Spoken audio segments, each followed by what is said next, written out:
ദൈവ തിരുനാമത്തിന് മഹത്വം ഉണ്ടാകട്ടെ. ഏറ്റവും അനുഗ്രഹിക്കപ്പെട്ട ശ്രേഷ്ഠരായിരിക്കുന്ന ദൈവമക്കളെ, കർത്താവായിരിക്കുന്ന യേശു ക്രിസ്തുവിൻ്റെ നിസ്തുല്യമായ നാമത്തിൽ വന്ദനം അറിയിക്കുകയാണ്.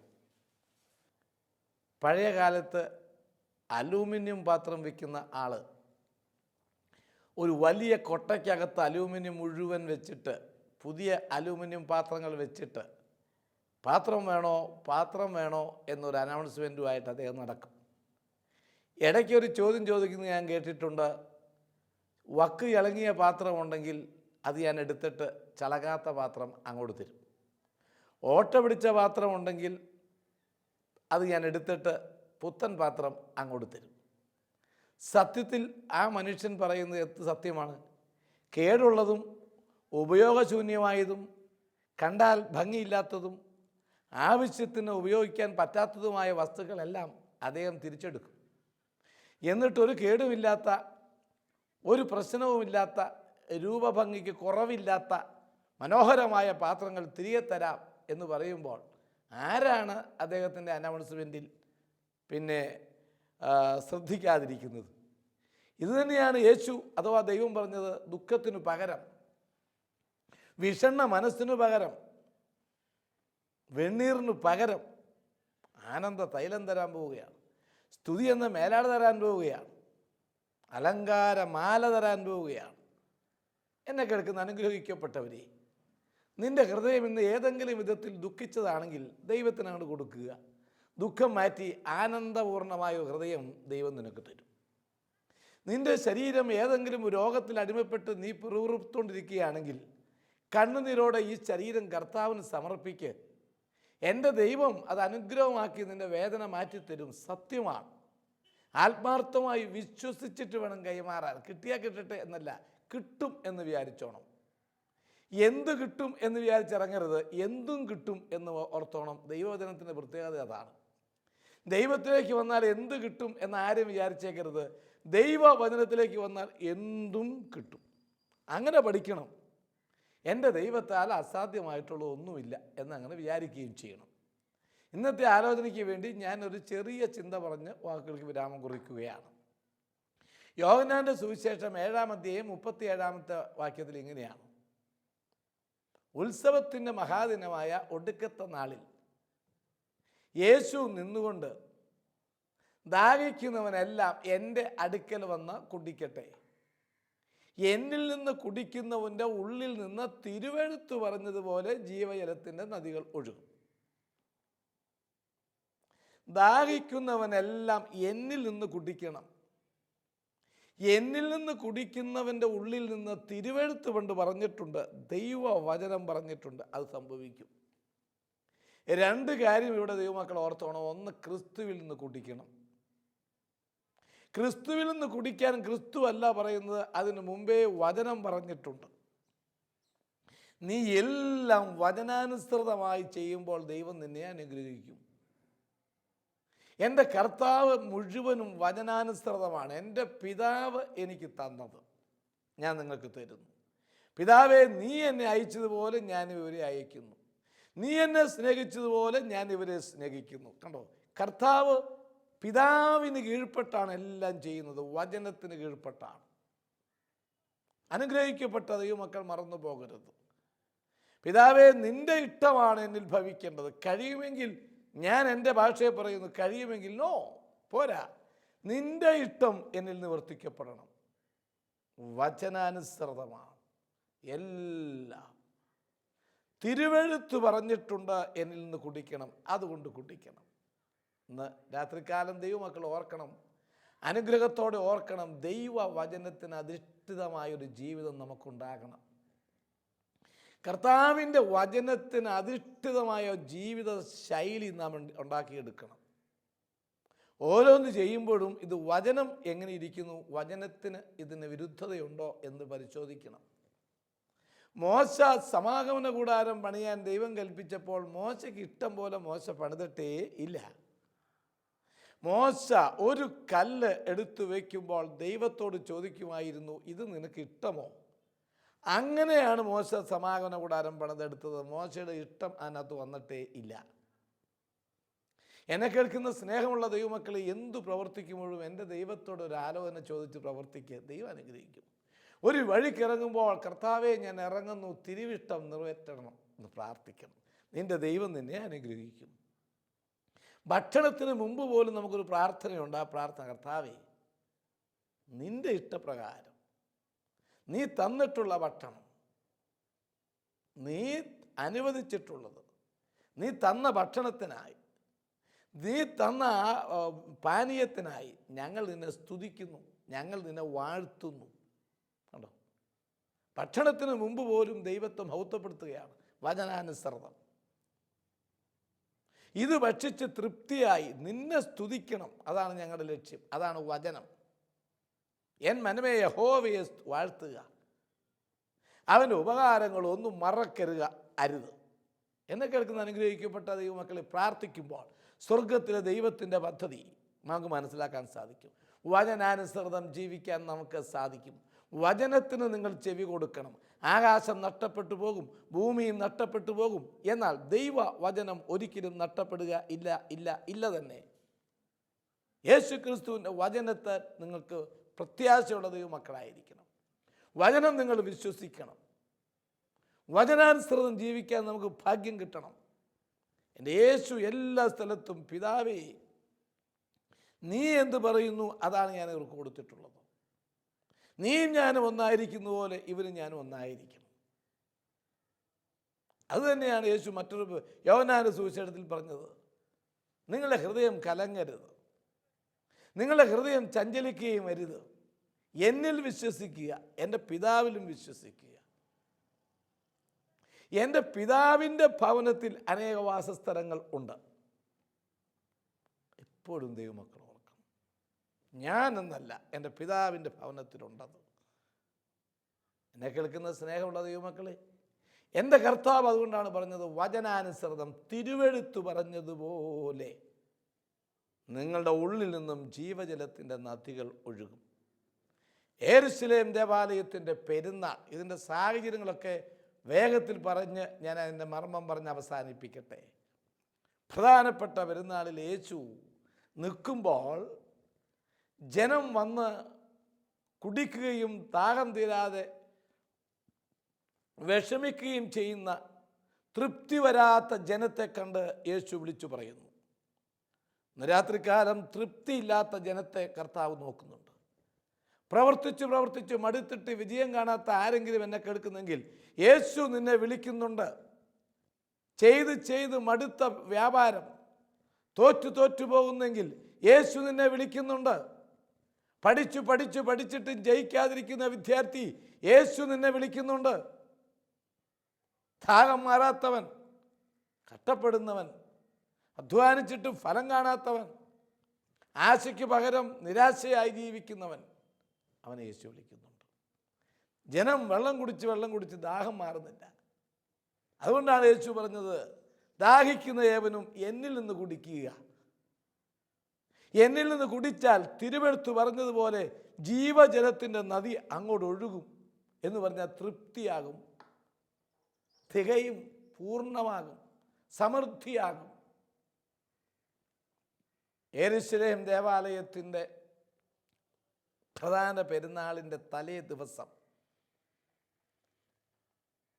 പുരോഹിതന്മാരും ജനങ്ങളും കൂടി യെരൂശലേം ദേവാലയത്തിന് അധികം അകലമല്ലാത്ത ശീലോഹോം കുളത്തിലേക്ക് ഒരു കുടവുമായി പോകും.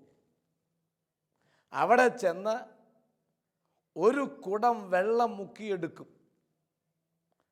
അങ്ങോട്ട് പോകുന്ന ജനം തിരികെ പുരോഹിതന്മാരോട് ചേർന്ന് സമാഗമന കൂടാരത്തിൽ അല്ലെങ്കിൽ ദേവാലയത്തിലേക്ക് വരും. വന്നിട്ട് പുരോഹിതൻ ഈ വെള്ളം യാഗപീഠത്തിന്മേൽ ഒഴിക്കും. യാഗപീഠത്തിൽ നിന്നും ചാനലുകളും ഉപചാനലുകളുമായി ഒത്തിരി കുഴലുകൾ പ്രാകാരത്തിലേക്ക് കൊടുത്തിട്ടുണ്ട്. ഈ കുടലിൽ കൂടി ഒഴുകി വരുന്ന വെള്ളം തൊട്ട് വായിൽ വെച്ചിട്ട് പുണ്യകർമ്മത്തിനായി പിരിയുന്ന ജനമുണ്ട്. അവർ വീണ്ടും വന്ന് ദാഹം തീർക്കാൻ പിന്നെയും ഇത് ചെയ്യുന്നുണ്ട്. ഈ കാഴ്ച യേശു കണ്ടിട്ടാണ് ദാഹിക്കുന്നവൻ എൻ്റെ അടുക്കൽ വന്ന് കുടിക്കണം എന്ന് സമൃദ്ധിയായി വിളിച്ചു പറയുന്നത്. അല്പവിശ്വാസികളെ, നിങ്ങൾ ധൈര്യമായിട്ടിരിക്കുക, ദൈവത്തിൽ ആശ്രയിക്കുക. ദൈവം നിങ്ങൾക്ക് സമൃദ്ധിയായി തരും. യേശു മുമ്പിൽ നിൽക്കെ യേശുവിനെ കൂടാതെ അവിടെയും ഇവിടെയും കുടിച്ച് ദാഹം അസ്തമിപ്പിക്കാൻ ആരെങ്കിലും ശ്രമിക്കുന്നെങ്കിൽ അത് വിഫലമാണ്, നടക്കാത്ത കാര്യമാണ്. ക്രിസ്തുവിൽ നിന്ന് കുടിക്കണം. രക്ഷിക്കപ്പെടാൻ ആകാശത്തിൻ്റെ കീഴിൽ ഭൂമിയിൽ നൽകപ്പെട്ട മറ്റ് ഒരു നാമവും ഇല്ല തന്നെ. ഇല്ലേ? ഇല്ല. യേശു ക്രിസ്തു ഒഴികെ നിന്റെ ദാഹം അസ്തമിപ്പിക്കാൻ മറ്റാർക്കും സാധ്യമല്ല. അതാണ് യേശു പറയുന്നത്, എന്നിൽ നിന്ന് കുടിക്കണം. രക്തസ്രാവക്കാരി സ്ത്രീ, അനേക പുരുഷന്മാർ, അനേക സ്ത്രീകൾ, പുരുഷാരങ്ങൾ ഒക്കെ ഉണ്ട്. അവൾ ചെന്ന് ആ പുരുഷന്മാരുടെ പുരുഷാരത്തെ വകഞ്ഞു മാറ്റി യേശു ക്രിസ്തുവിൻ്റെ വസ്ത്രത്തിൻ്റെ വിളമ്പിന്മേലൊന്ന് തൊട്ടു. അവനിൽ നിന്ന് ശക്തി പ്രാപിച്ചു, ഒഴുകി. അവൻ തിരിഞ്ഞെന്ന് ചോദിച്ചു, ആരാണ് എന്നെ തൊട്ടത്? എന്നിൽ നിന്ന് കുടിച്ചതാരാണ്? എന്നെ വിശ്വാസത്തോടെ സ്പർശിച്ചതാരാണ്? എന്നിൽ നിന്ന് ശക്തി പുറപ്പെട്ടു, അവളുടെ രോഗം മാറി. അവൾ പോകുന്ന വഴിക്ക് ഒത്തിരി ആളുകൾ മേൽ അവൾ തൊട്ട് കാണും. ആ പുരുഷാരത്തെ പലപ്പോഴും അവൾ അറിയാതെ അറിഞ്ഞും സ്പർശിച്ച് കാണും. അവരിൽ നിന്നൊന്നും ശക്തി പുറപ്പെട്ടിട്ടില്ല, അവളെ സൗഖ്യമാക്കിയിട്ടും ഇല്ല.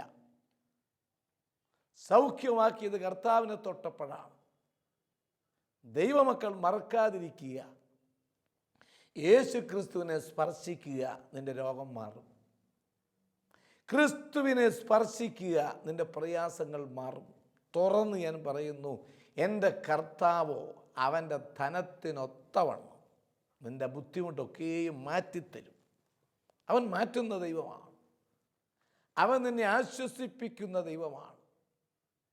അവൻ നിന്നെ അനുഗ്രഹിക്കുന്ന ദൈവമാണ്.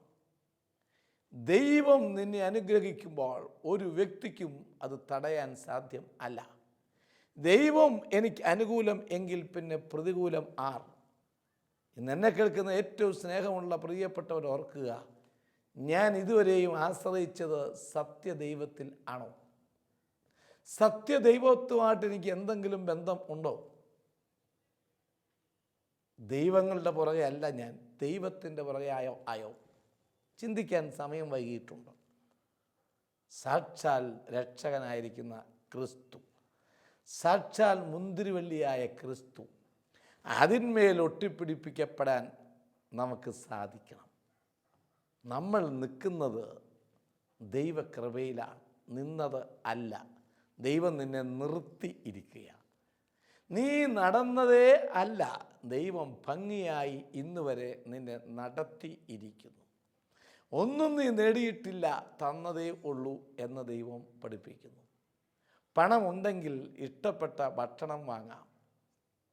തിന്നണമെങ്കിൽ ദൈവം അനുവദിക്കണം, കാരണം വിശപ്പ് അവൻ തരുന്നതാണ്.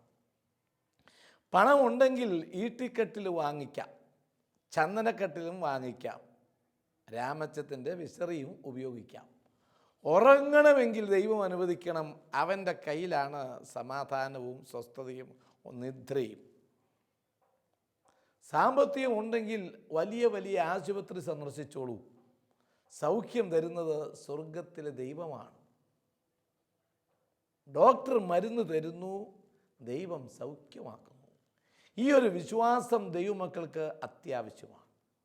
ഞാൻ പറഞ്ഞു വന്നത്, ദൈവത്തിൽ നിന്ന് കുടിക്കാൻ സാധിക്കാത്ത ജനത്തിന് ഒരിക്കലും ദാഹം തീരുക ഇല്ല. ദൈവത്തിൽ നിന്ന് കുടിക്കാനാണ് ദൈവം നമ്മെ വിളിക്കുന്നതും ദൈവം നമ്മെ സ്നേഹിക്കുന്നതും. വരുവിൻ, നമുക്ക് തമ്മിൽ വാദിക്കാം. യെശയ്യാ പ്രവാചകൻ പറയുന്നത് അങ്ങനെയാണ്, വരിക, നമുക്ക് തമ്മിലൊന്ന് വാദിക്കാം. നിങ്ങൾ ലോകത്തോട് വാദിച്ചു മടുത്തവരാണ്, നിങ്ങൾ ലോകത്തോട് ഇടപെട്ട് തഴമ്പിച്ചവരാണ്, പരാജയപ്പെട്ടവരാണ്. ചെന്നിടത്തൊക്കെ നിങ്ങൾ തോറ്റുപോയതാണ്. വാദിച്ചു വാദിച്ച് നിങ്ങളാണ് തോറ്റത്. എന്നാൽ ഞാൻ നിങ്ങളെ വിളിക്കുന്നു, വരിക. യെശയ്യാ പ്രവാചകൻ്റെ പുസ്തകം 1-ാം അധ്യായത്തിൽ കൊടുക്കുന്നത്, വരിക, നമുക്ക് തമ്മിലൊന്ന് വാദിക്കാം. നീ ഇന്നുവരെ എൻ്റെ അടുക്കൽ വാദിക്കാൻ വന്നിട്ടില്ല. ഇന്നുവരെ എൻ്റെ മുമ്പിൽ ഒരു ആവശ്യത്തിന് നീ വന്നിട്ടില്ല. നീ ചെന്ന സ്ഥലങ്ങളെല്ലാം തെറ്റിപ്പോയി. അവിടെ ഒന്നും നിനക്ക് വേണ്ടതുപോലെ സന്തോഷം കിട്ടിയിട്ടില്ലെങ്കിൽ വിഷമിക്കരുത്, നമുക്ക് തമ്മിൽ വാദിക്കാം. നിൻ്റെ പാപം എത്ര കടുംചുവപ്പായിരുന്നാലും ഹിമം പോലെ ഞാൻ വെളുപ്പിക്കും. മറ്റുള്ള സ്ഥലത്ത് നീ വാദിച്ചപ്പോഴെല്ലാം അല്പം ചുവന്നത് അധികം ചുമപ്പിക്കുകയാണ് ചെയ്തത്. അല്പം ദുഃഖം അധികം ദുഃഖമാക്കി മാറ്റിയതല്ലാതെ അവർക്കൊന്നും നിന്നെ സഹായിക്കാൻ സാധിച്ചിട്ടില്ല. നിൻ്റെ പാപം എത്ര കടുംചുവപ്പായിരുന്നാലും ഞാനത് ഹിമം പോലെ വെളുപ്പിക്കും. രക്താംബരം പോലെ ചുവന്നിരുന്നാലും പഞ്ഞി പോലെയാക്കും. നേരെ ഘടകവിരുദ്ധമാക്കും ഞാൻ നിൻ്റെ ജീവിതം. നിൻ്റെ ജീവിതം ഞാൻ തലകീഴായി മറയ്ക്കും. നീ വിചാരിക്കുന്നവരല്ല, നിനക്ക് രാവും പകലും പോലെ വ്യത്യാസം വരും. നിൻ്റെ ജീവിതത്തിൽ നീ പ്രത്യാശ വിചാരിക്കാത്ത നാഴിക പോലെ അല്ല. എന്നിലേക്ക് വന്നാൽ നീ പ്രത്യാശ പൂർണ്ണത ഉള്ള ഒരു ദൈവ പൈതലായി മാറും. നീ എന്നിലേക്ക് തരണം. നീ എങ്കിലേക്ക് തരണം. ഇരുമ്പിൻ്റെ തണ്ട് അല്ലെങ്കിൽ ഒരു കമ്പിക്കഷ്ണം കറുത്തിരിക്കുന്നതാണ്. ഒരു രൂപഭംഗിയും അതിനില്ല, കറുത്ത്, ആർക്കും ശ്രദ്ധയില്ലാത്ത ഒരു കറുത്ത സാധനം. അത് എരിയുന്ന തീയിലേക്ക് അങ്ങ് വെച്ചു കൊടുക്കുക. 1 മണിക്കൂർ കഴിയുമ്പോൾ ആ തീയുടെ നിറം ആ കമ്പിക്കുണ്ടാകും. കറുപ്പ് മാറിയിട്ട് നല്ല വെണ്മയും ചുവപ്പുമുള്ള ഒരു വസ്തുവായി ആ കമ്പി മാറും. ദുഃഖം നിറഞ്ഞ സ്നേഹിത, ഭാരമുള്ള പ്രിയപ്പെട്ടവരെ, കുടുംബത്തിൽ അസ്വസ്ഥതകളുള്ള ആരെങ്കിലും എന്നെ കേൾക്കുന്നെങ്കിൽ, ഭാര്യാഭർത്തൃബന്ധത്തിൽ വിള്ളലുകൾ ഉള്ള ആരെങ്കിലും എന്നെ കേൾക്കുന്നെങ്കിൽ, മക്കളുമായി മരുമക്കളുമായി യോജിപ്പില്ലാത്ത ആരെങ്കിലും എന്നെ കേൾക്കുന്നെങ്കിൽ, വേദനിച്ചിരിക്കുന്ന, മുഖം കറുത്തിരിക്കുന്ന, മുഖം വാടിയിരിക്കുന്ന ആരെങ്കിലും എന്നെ കേൾക്കുന്നുണ്ടെങ്കിൽ, സ്നേഹത്തോടെ എനിക്ക് പറയാനുള്ളത്, നീ ക്രിസ്തുവാകുന്ന അഗ്നിയിലേക്ക് വയ്ക്കുക. തീ കത്തിക്കുക, തീ കത്തിക്കുക. നീ ക്രിസ്തുവിൽ നിന്നെ തന്നെ ഏൽപ്പിച്ചു കൊടുക്കുക. നിനക്ക് വെണ്മയും ചുവപ്പും ഉണ്ടാകാൻ സാധിക്കും. അങ്ങനെ ദാഹം മാറാത്ത ജനത്തെ നോക്കി യേശു വിളിച്ചു പറഞ്ഞു, ദാഹിക്കുന്നവൻ എല്ലാം എൻ്റെ അടുക്കൽ വന്ന് കുടിക്കട്ടെ. മറ്റൊരു അഭിപ്രായം പണ്ഡിതന്മാർ അല്ലെങ്കിൽ ദൈവവചന പഠിതാക്കൾ പറയുന്ന ഒരു സംഭവം കൂടെ അവിടെ ഇങ്ങനെ പറഞ്ഞു കേൾക്കുന്നുണ്ട്. ശലോമോൻ ദേവാലയം പണിതപ്പോൾ അവൻ 1 രാജാക്കന്മാരുടെ പുസ്തകം 7:23 അവൻ ഒരു കടൽ വാർത്തുണ്ടാക്കി എന്ന് കേൾക്കുന്നുണ്ട്. ആ കടൽ വൃത്താകാരമായിരുന്നു. വക്കോട് വക്ക് 30 മുഴം നീളം വീതി ഒക്കെ അവിടെ കൊടുത്തിട്ടുണ്ട്. ഈ കടൽ 12 കാളക്കുട്ടിയുടെ പുറത്താണ് വാർത്ത് വെച്ചിരിക്കുന്നത് എന്നുകൂടെ അവിടെ വായിക്കുന്നുണ്ട്. ഈ കാളക്കുട്ടികളുടെ വയറ് മുഴുവൻ പൊള്ളയാണ്. അതിനകത്ത് ഇഷ്ടം പോലെ വെള്ളം കൊള്ളും. കടലിൽ വെള്ളമൊഴിക്കുമ്പോൾ കാളക്കുട്ടികളുടെ വയറും നിറയും. എല്ലാ കാളക്കുട്ടിയുടെയും കഴുത്തിൽ ഓരോരോ ചങ്കുതിരി ടാപ്പ് ഘടിപ്പിച്ചിട്ടുണ്ട്. പള്ളിയിൽ വരുന്ന, ദേവാലയത്തിൽ വരുന്ന ആളുകൾ മുഴുവനും ഈ കാളക്കുട്ടിയുടെ കഴുത്തിലുള്ളതായ ടാപ്പ് തിരിച്ച് വെള്ളം കുടിച്ചിട്ട് അപ്പോഴേക്കും പുറകിൽ നിന്ന് വീണ്ടും തിക്കും തള്ളുമുള്ളത് കൊണ്ട് മതിയാകുവോളം കുടിക്കാതെ തിരികെ പോകുന്ന ഒരു ജനത്തെ അവിടെ കാണാവുന്നതാണ്. ഈ ജനത്തെ കണ്ടപ്പോഴും ദൈവത്തിന്, കർത്താവിന് മനസ്സലിവ് തോന്നി, അങ്ങനെ കഷ്ടപ്പെടണ്ട, കാളക്കുട്ടിയുടെ കഴുത്ത് ഞെരിച്ച് വെള്ളം കുടിക്കണ്ട. നിങ്ങൾ യഥാർത്ഥമായി എന്നിൽ നിന്ന് കുടിക്കുക. എന്നിൽ നിന്ന് കുടിക്കുന്നവൻ്റെ ഉള്ളിൽ നിന്ന് തിരുവെഴുത്ത് പറഞ്ഞതുപോലെ ജീവജലത്തിൻ്റെ നദികൾ ഒഴുകും. അസ്ഥാനത്തായി നിങ്ങൾ നിൽക്കരുത്, സ്ഥാനം തെറ്റരുത്. സ്ഥാനത്ത് വന്ന് ആരാധിക്കണം. ആരാധിക്കേണ്ടവനെ ആരാധിക്കണം. അങ്ങനെ ആരാധിക്കുമ്പോഴാണ് നിങ്ങൾക്ക് ആരാധനയുടെ ഫലം കിട്ടുന്നത്. അപ്പുറയും ഇപ്പുറയും വെള്ളം കുടിച്ചിട്ടും ദാഹം തീരാതെ വലയുന്ന, യഥാർത്ഥ സ്ഥാനത്തുനിന്ന് കുടിക്കാതെ സ്ഥാനചലനം സംഭവിച്ച, സ്ഥലം തെറ്റിപ്പോയ, യഥാർത്ഥ ലക്ഷ്യസ്ഥാനത്ത് നിന്ന് മാറി നിൽക്കുന്ന, സത്യവചനത്തിൽ നിന്ന് അകന്നു നിൽക്കുന്ന, യേശുവിൻ്റെ വചനത്തോട് ചേർന്ന് നിൽക്കാത്ത എല്ലാ പ്രിയപ്പെട്ടവരെയും യേശു വിളിക്കുന്നു യഥാർത്ഥ വഴിയിലേക്ക്. ഞാൻ വഴിയാണ്, ഞാൻ വാതിലാണ്, ഞാൻ ലോകത്തിൻ്റെ പ്രകാശമാണ്. പ്രകാശത്തിൻ്റെ സൃഷ്ടാവിന് സ്തുതി. ആദിത്യചന്ദ്രന്മാർ അവരെല്ലാം ദൈവത്തെ സ്തുതിക്കുന്നു. ഞാൻ ആ ഭാഗത്തേക്ക് കടക്കുന്നില്ല. എന്നെ കേൾക്കുന്ന ഏറ്റവും സ്നേഹമുള്ള ദൈവമക്കളെ, അതുകൊണ്ട് ഇന്ന് ദൈവമക്കൾക്ക് ഒരു തീരുമാനം എടുക്കണം. ഞാൻ എൻ്റെ ജീവിതം എവിടെയാണ് സമർപ്പിച്ചിരിക്കുന്നത്? എനിക്ക് എന്തുകൊണ്ട് പ്രശ്നങ്ങൾക്ക് പരിഹാരം കിട്ടുന്നില്ല? ഞാൻ ചെയ്തിട്ടൊന്നും എനിക്ക് ജയിക്കാൻ സാധിക്കുന്നില്ല. ഞാൻ പോയിടത്തൊക്കെ ഞാൻ തോറ്റുപോകുന്നു. ഞാൻ പ്രവർത്തിച്ചതെല്ലാം പരാജയപ്പെടുന്നു.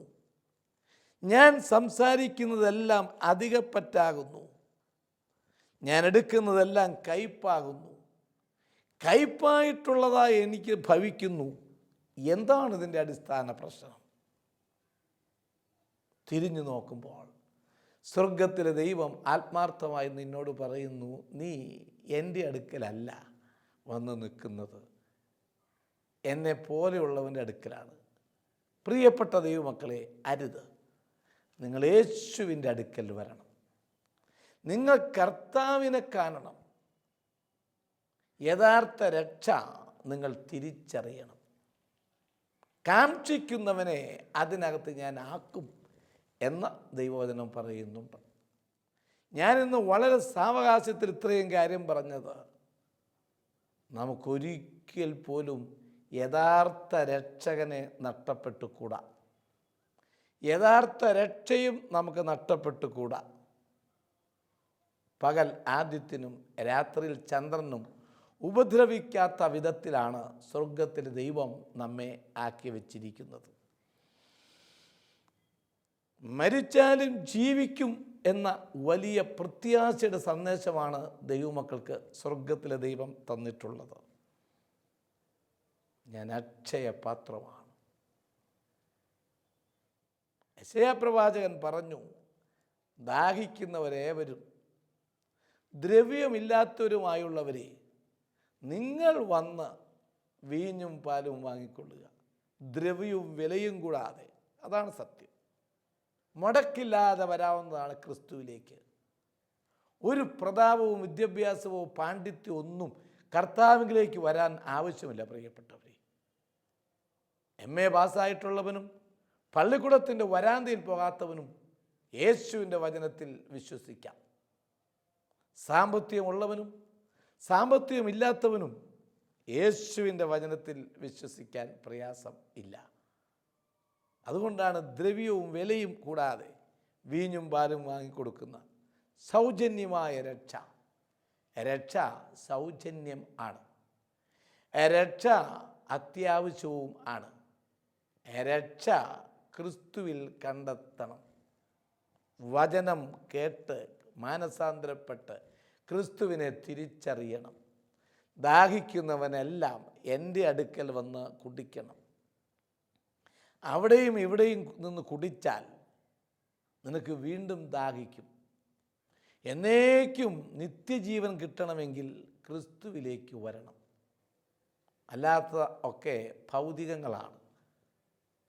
ഇന്നലെ പെയ്ത മഴയ്ക്ക് ഇന്ന് കിളിർത്ത തകര നാളെ അത് വാടിപ്പോകും. ദുഷ്ടനും പുഷ്പവും ഒരു ദിവസം വാടും. ദുഷ്ടനും പുഷ്പവും ഒരു ദിവസം വാടും. ശുദ്ധൻ എന്നും നിലനിൽക്കും. മറക്കാതിരിക്കുക. ആഡംബരങ്ങൾ, ആടമോടകൾ ഒക്കെ തൽക്കാലത്തേക്ക് നിന്നെ ഭംഗിയുള്ളതാക്കി തീർക്കും.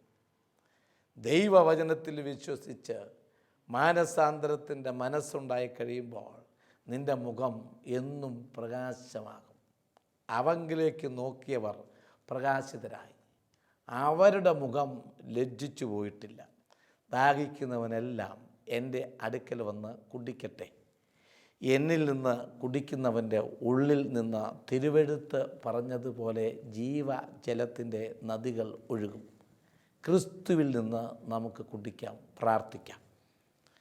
ഞങ്ങളുടെ കർത്താവും ഞങ്ങളുടെ ദൈവവുമേ, ഞങ്ങൾ നിന്നെ അധികമായി സ്തുതിക്കുന്നു, അധികമായി സ്തോത്രം ചെയ്യുന്നു. കർത്താവേ, ഇന്ന് നീ ഞങ്ങളോട് കൂടെ ഇരിക്കണം.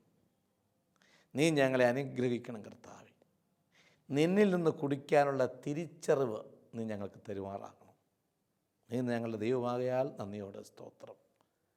പല സ്ഥലത്തും ഞങ്ങൾ കുടിച്ചിട്ടുണ്ട്, അവിടെ നിന്ന് ഒരിക്കലും ഞങ്ങൾക്ക് ദാഹം തീർന്നിട്ടില്ല. എന്നാൽ നിന്നിലേക്ക് വന്ന അന്നു മുതൽ, നിന്നെ കണ്ടുമുട്ടിയ അന്നു മുതൽ ഞങ്ങളുടെ ജീവിതം സമാധാനമായി, ഞങ്ങളുടെ കുടുംബം സമാധാനമായി, ഞങ്ങളുടെ കൊടുക്കൽ വാങ്ങലെല്ലാം നേരെയായി, വ്യക്തിബന്ധങ്ങൾക്ക് സ്ഫുടതയുണ്ടായി, രക്തബന്ധങ്ങൾ നിലനിൽക്കുന്നു. ഞങ്ങളെ സഹായിച്ചതുകൊണ്ട് സ്തോത്രം. യേശുവിൻ്റെ പുണ്യനാമത്തിൽ തന്നെ ആമേൻ.